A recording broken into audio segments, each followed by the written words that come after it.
Pada babak semifinal 16 besar Lomba Debat Bahasa Indonesia National School Debating Championship tingkat sekolah menengah atas tahun 2019 tingkat provinsi di Indonesia. Setelah melalui 2 hari pelaksanaan debat bahasa kategori bahasa Inggris, akhirnya Jawa Tengah menjadi salah satu provinsi yang berada di urutan pertama dengan nilai poin tertinggi yaitu 1.240.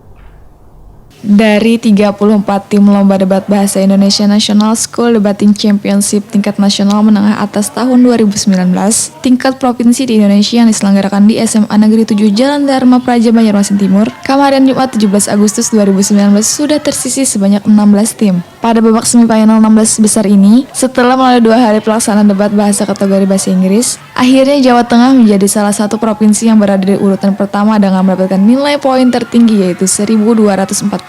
Salah seorang tim dari Jawa Tengah, Leonardus yang ditakuni Prima TV mengaku, kadang menyangka bisa masuk di 16 besar semifinal dan mendapat urutan pertama dan mendapatkan nilai poin tertinggi di antara provinsi lainnya. Karena lawan setiap provinsi memiliki keunggulan tersendiri. Kemenangan ini, ujar Leonardus, ada terlepas dari doa dan usaha kekompakan serta semangat belajar dan melakukan bersama. Memasuki Grand Final, Leonardus pun mengajak timnya untuk semakin bersemangat untuk berjuang memenangkan debat bahasa ini.